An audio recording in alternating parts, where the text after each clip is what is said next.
Hello, English learners. Welcome back to the English podcast channel. I'm and I'm here with my friend Mark today. Hi, everyone. I'm Mark. It's really nice to be here with you. Today, we're going to talk about something many learners struggle with. Yes, speaking about everyday life with confidence. Not about complicated topics, just simple, normal conversations. But even simple conversations can feel really scary sometimes. Absolutely. You might know the words, you might understand grammar, but when it's time to speak, your mind goes blank. Exactly. So today we want to explore why that happens, and more importantly, how you can feel more confident and natural. This isn't a formal lesson. It's just two friends talking honestly. We'll share stories, useful ideas, and some gentle encouragement. So get comfortable, take a deep breath, and join us. Let's explore this together in a calm and friendly way. Mark, I want to ask you something. When did you first feel confident speaking English in everyday situations? Oh, that's a great question. Let me think about that. Honestly, it took a long time. I remember being so nervous, even ordering coffee. My hands would shake, my voice would get quiet and shaky. Really? But your English is so natural now. What changed for you? Well, I realized something important. I was so focused on being perfect. I wanted every sentence to be grammatically correct and beautiful. I know that feeling. You're thinking so much about rules, you forget that conversation is just about connecting with another human. Exactly. And one day I ordered coffee and made a mistake. I said something silly and the barista just smiled and understood. Oh, so nothing bad happened. The world didn't end, right? Exactly. And that moment taught me something powerful. People want to understand you, not judge you. Yes, most people are kind. They don't care about your grammar. They just want to communicate and connect with you. Right. After that, I started speaking more. I made mistakes every day, but I also had real conversations. That's beautiful. You gave yourself permission to be human and imperfect, and that freedom helped you grow. Yes. What about you, Irwa? Did you ever feel nervous about everyday conversations? Oh, absolutely. I remember going to the grocery store in a new country. I needed to ask where something was, but I froze completely. Oh no, so you just walked around lost, right? Yes, I spent 20 minutes looking for butter. It was probably right in front of me the whole time. Oh, that must have felt so frustrating. What finally helped you speak up? Well, I got tired of being silent. I realized silence was harder than making mistakes. Wow, that's powerful. Silence keeps you stuck. Speaking moves you forward, even if it's messy. Exactly. So I started with one sentence, just one. I asked someone, "Where is the butter, please?" And how did that feel? Was it as scary as you thought? No, it was actually fine. The person smiled and showed me. They were helpful and kind, not judgmental at all. Right, and I bet that gave you confidence for the next time. Yes, each small conversation made the next one a little easier. It's like building a muscle, you know? Absolutely. Confidence comes from practice, not from waiting until you're perfect. Let's talk more about what everyday conversations really are. Yes, because I think learners sometimes imagine conversations as complicated things, but they're really not. Right. Everyday conversations are simple exchanges. You're talking about weather, food, plans, nothing fancy or intellectual. Exactly. You might say, "How was your day?" Or, "This coffee is really good." Small human moments. Yes, and here's the thing. Native speakers also use simple language every day. They don't speak like textbooks. That's so true. Real conversations have pauses, fillers, simple words. They're relaxed and natural, not formal or perfect. Exactly. So when you're learning, you don't need to sound like a professor. You just need to sound like yourself. Yes, authenticity is more important than perfection. People connect with real humans, not robots. Absolutely. So how can learners start building this confidence in everyday situations? Well, one thing that helps is preparation. Not memorizing scripts, just getting familiar with common phrases. Right, like learning how to greet people, how to say thank you, how to ask simple questions. Yes, these phrases become your foundation. You don't have to think hard. They just come out naturally. Exactly. And once you have that foundation, you can relax. You're not starting from zero every time. Right. Another tip is to practice with yourself. Talk to yourself while you're cooking or walking. That sounds funny, but actually it's really helpful, isn't it? Yes, you're training your mouth and your brain. You're getting comfortable with hearing your own voice in English. Right. And there's no pressure. You can make mistakes, pause, try again. It's a safe space to experiment. Exactly. And when you do this regularly, speaking becomes less strange. It starts to feel normal and natural. Yes, I also think listening is really important. You learn rhythm and tone from listening to real conversations. Absolutely. You start to notice how people actually talk, the pauses, the fillers, the simple words they choose. Right. And that takes pressure off you. You realize you don't have to be fancy or complicated. Exactly. Simple is beautiful. Simple is clear. Simple is how real people communicate every day. Yes.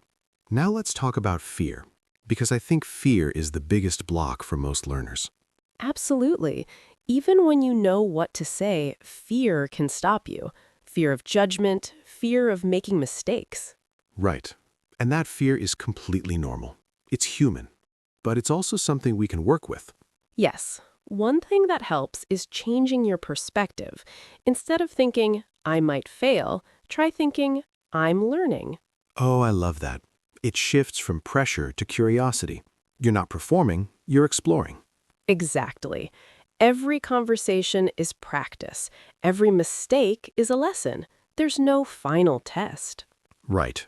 And mistakes are actually proof that you're trying. You're brave enough to put yourself out there. Yes, silence is safe, but it doesn't teach you anything. Speaking, even badly, moves you forward. Absolutely. Another thing that helps is focusing on the message, not the grammar. What do you want to communicate? Right. If you want to say you're happy, just say it. Don't worry about perfect tense or structure. Exactly. Communication is the goal, not perfection. If they understand you, you succeeded. Yes, and most of the time, people do understand. They're listening to your meaning, not analyzing your grammar. Right. So give yourself permission to be understood, not perfect. That's true confidence. Absolutely. Let's also talk about body language, because confidence isn't just about words. Oh, that's a great point. Your body communicates so much. Even before you speak, people feel your energy. Exactly. If you stand tall, make eye contact, and smile, you already seem confident, even if you're nervous inside. Right. And the interesting thing is, your body can actually change how you feel. If you act confident, you start to feel confident. Yes, it's like tricking your brain in a positive way. Your body language sends signals to your mind. Exactly. So before a conversation, take a deep breath, roll your shoulders back, stand or sit with openness. Right, and smile, even if it feels a bit forced. Smiling relaxes you and makes others feel comfortable. Yes, people mirror your energy. If you're relaxed, they relax. If you're tense, they feel that too. Absolutely. So you have more power than you think. You can create the mood of the conversation. Right. And remember, the other person probably wants the conversation to go well. They're not your enemy. Exactly. Most people are kind. They want to help, to connect. So trust that goodness. Yes. Now let's share some useful English phrases for everyday life. Yes, these are simple, natural expressions. You can use them in so many daily situations. The first phrase is, how's it going? This is a casual, friendly greeting. It's like asking, how are you? Right. You might say, hey, how's it going? It's warm and relaxed. People use it all the time. Another useful phrase is, I appreciate it. This means thank you, but it feels a bit warmer and more personal. Yes, you might say, thanks for helping. I really appreciate it. It shows genuine gratitude. The next one is, no worries. This means it's okay, don't worry about it. It's a kind, reassuring response. Right. If someone apologizes, you can say, "No worries, it's fine." It makes them feel comfortable. Another good phrase is, I'm not Yes, sure, you but might this is say, helpful when "I'm you not don't know something sure, but completely. I think it's over there." It's honest and natural. The next phrase is, that makes sense. This means you understand what someone just said. It shows you're listening. Right. You might say, "Oh, that makes sense. Thank you for explaining." It's polite and clear. Another useful one is, I see what you mean. This is similar. It shows understanding and agreement. Yes, you might say, "I see what you mean. That's a good point." It keeps the conversation flowing. And finally, let me know.